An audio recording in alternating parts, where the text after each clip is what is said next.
Chers téléspectateurs de Canal Éducation, bonjour, ravi de vous retrouver. Merci de votre fidélité à notre programme. Bienvenue à cette étape de Thiès pour la caravane scientifique nationale. Voilà, une caravane qui va sillonner les 14 régions du Sénégal, bien sûr. Et spontanément, des élèves venus du lycée scientifique et technique de Thiès qui ont rejoint cette caravane pour partager leur expertise scientifique. Aujourd'hui, je suis avec Adama. Adama Fall, bonjour. Bonjour. Adama, vous êtes le président du comité scientifique et technique du lycée scientifique de Thiès. Alors aujourd'hui, est-ce que vous nous parlez, présentez-nous un peu ce dispositif que vous avez mis en place pour participer à cette caravane scientifique, donc la caravane voilà, scientifique 2025. Bonjour, moi je me nomme Adama Fall, je suis élève en première au lycée technique de Thiès. Je suis le président du comité technique scientifique qui vous va vous présenter ces projets-là. Ouais. Ce projet-là, c'est un centre de valeur qu'on a créé, puisque ici on a un terme utilisé pour vous dire rien ne se perd ici, tout se transforme. Oui.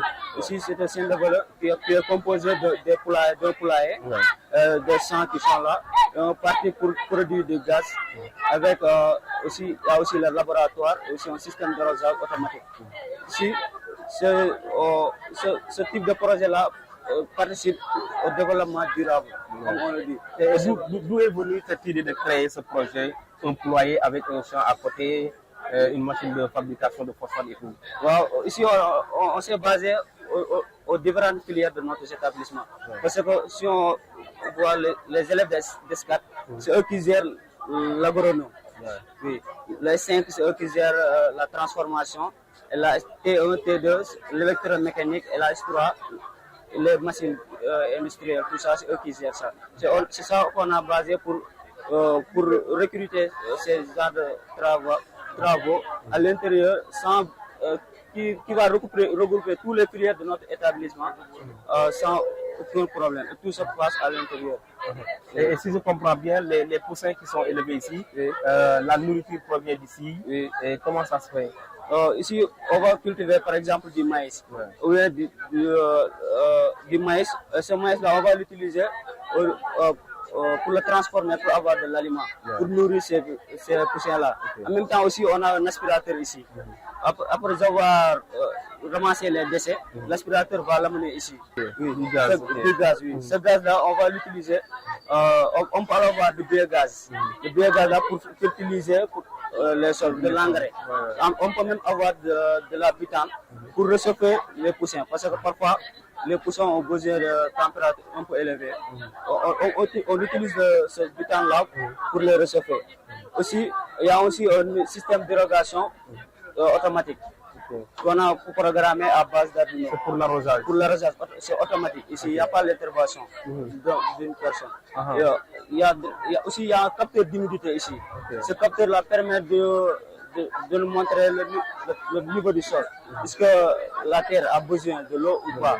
S'il a besoin de l'eau, il va avoir directement le message au niveau du pompe là-bas, au niveau du réservoir, qui va déclencher automatiquement et arroser.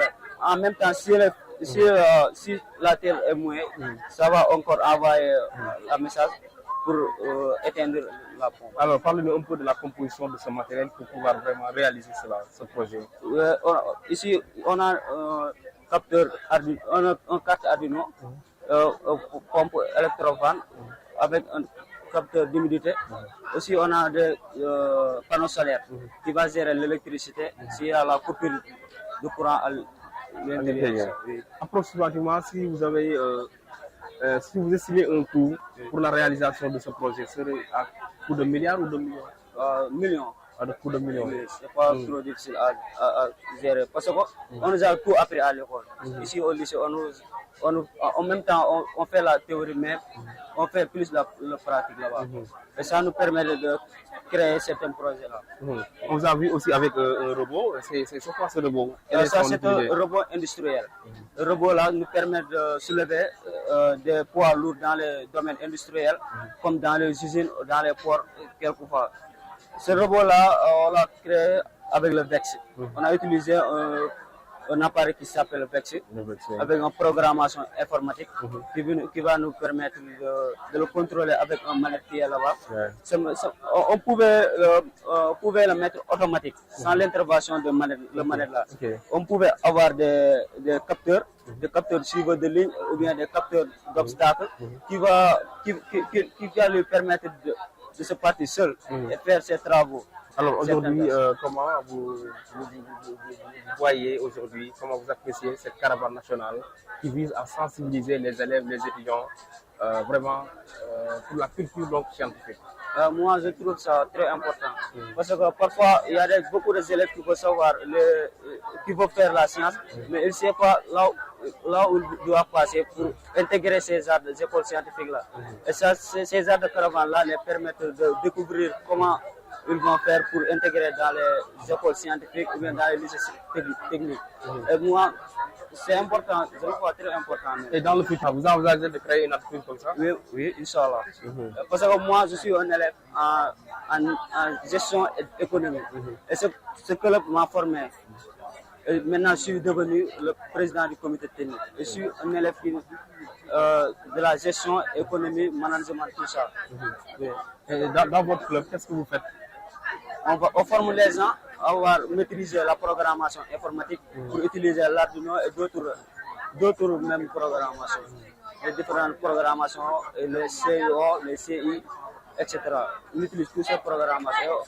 On est un nombre plus de 100 personnes. Et chez nous, moi et mes camarades qui les forment à intégrer ces genres de projets. Et comment appréciez-vous l'engagement des élèves dans ces projets scientifiques? Est-ce qu'il y a un engouement? Parfois, ou bien est-ce qu'ils ont peur parfois d'exceller dans ces milieux?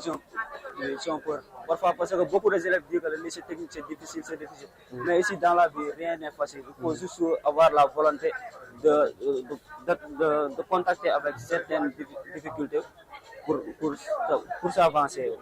Merci Adama. En tout cas, ça a été un plaisir de venir découvrir ce que vous faites, ce que vous présentez au public dans cette caravane scientifique nationale. En tout cas, tous nos encouragements. Merci. Allez, merci beaucoup et plein succès dans vos projets. Donc, mesdames et messieurs, c'était avec les élèves donc, qui nous venaient du lycée scientifique et technique donc, de Thiès, qui sont venus apporter leur touche dans cette caravane nationale qui va sillonner les 14 régions pour la promotion donc, de la culture scientifique en faveur des élèves et des étudiants.